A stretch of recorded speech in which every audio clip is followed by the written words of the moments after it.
Haleluya, haleluya, haleluya. Salam saudaraku.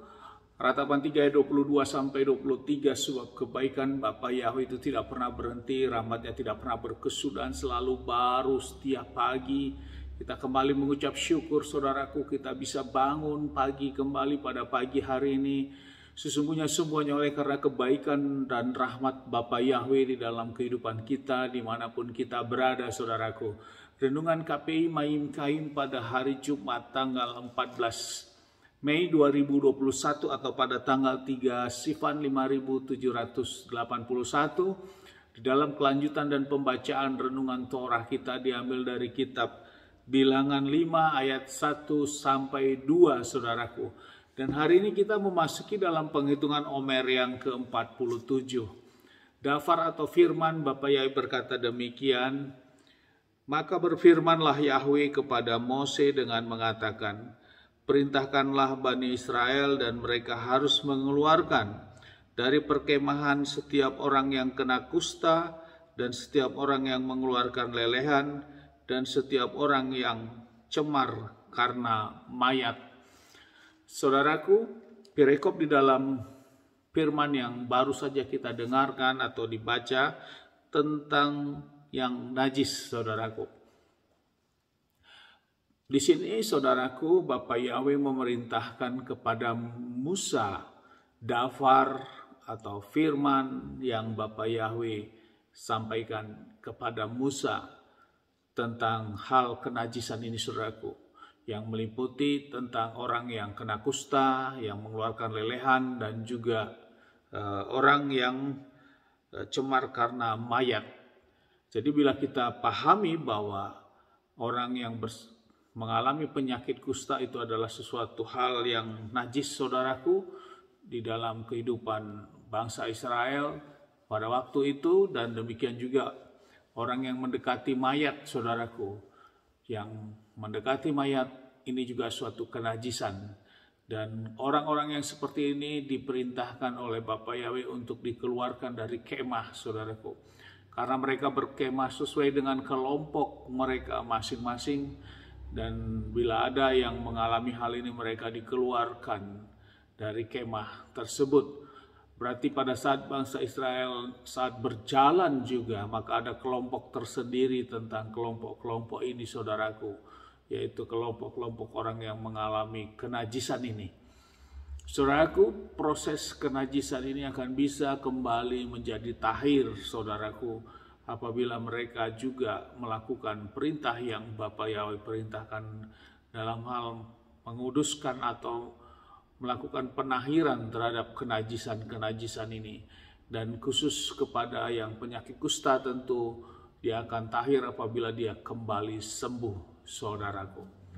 Dan bila kita renungkan hal ini di dalam kehidupan kita saat ini, saudaraku, bahwa kita di dalam menjalani kehidupan untuk melakukan hukum-hukum Tuhan, hukum-hukum Bapa Yahweh ini, saudaraku, yang penuh tentunya dengan kita lakukan dengan, kita harus berjuang, saudaraku, dalam menjalani kehidupan ini. Dan inilah ukuran kita masing-masing, saudaraku, Bapak, Ibu, dan adik-adik sekalian, saudara semua, dan juga saya memiliki ukuran masing-masing tentang iman kita, tentang bagaimana kita melakukan tentang kebenaran dan hukum-hukum Bapa Yahweh ini. Tentunya standarnya adalah standar Bapa Yahweh, bukan standar pikiran kita atau standar hati kita, bahwa kita menganggap bahwa saya sudah hidup kudus, bahwa saya sudah hidup benar. Saudaraku, bukan itu, saudaraku, tapi standarnya adalah standarnya Bapa Yahweh dan hukum-hukum Bapa Yahweh ini.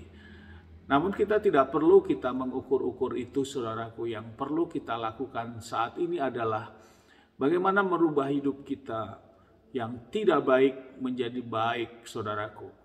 Di mana hidup kita selama ini menjalani kehidupan yang tidak sesuai dengan hukum Tuhan, kita dikembalikan untuk berjalan sesuai hukumnya Tuhan atau hukumnya Bapa Yahweh ini, saudaraku.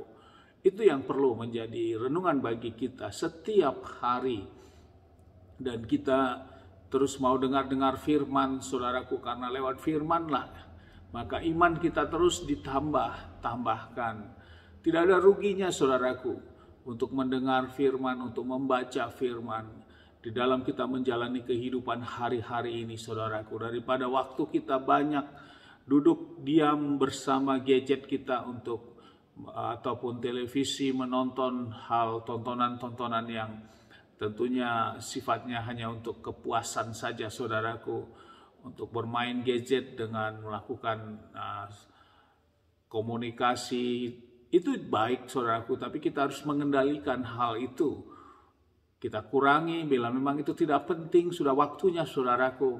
Gadget bukan mengendalikan kita, tapi kitalah yang mengendalikan terhadap gadget-gadget kita atau HP kita. Karena ada roh Yahweh di dalam hidup kita, sehingga hidup kita terus diperbaharui, hidup kita terus makin naik, iman kita terus, kebenaran yang kita lakukan memiliki proses yang terus bertambah. Kita tidak turun atau stagnan. Sehingga saudaraku di dalam 1 Petrus 1 ayat 15-16 berkata demikian saudaraku. Sebaliknya, sebagaimana Dia telah memanggil kamu itu kudus, hendaklah kamu juga sama. Jadilah kudus dalam setiap tingkah laku, sebab telah tertulis, jadilah kudus karena aku adalah kudus. Jadi ini adalah kehendak perjuangan kita untuk melakukan kekudusan dalam hidup kita. Karena Bapa Yahweh itu kudus, maka Bapa Yahweh juga menghendaki hidup kita juga kudus. Sampai kapan? Sampai kedatangan Yesus HaMashiach untuk menjemput kita bersama-sama atau secara pribadi nanti. Amin, haleluya, sukses besar buat kita maju terus dalam iman, dan kita tetap terus berjuang melakukan hukum-hukum Bapa Yahweh dan melakukan kekudusan di dalam hidup kita. Dari tempat ini saya berdoa, Bapa yang memberkati dan melindungi kita semua dimanapun kita berada.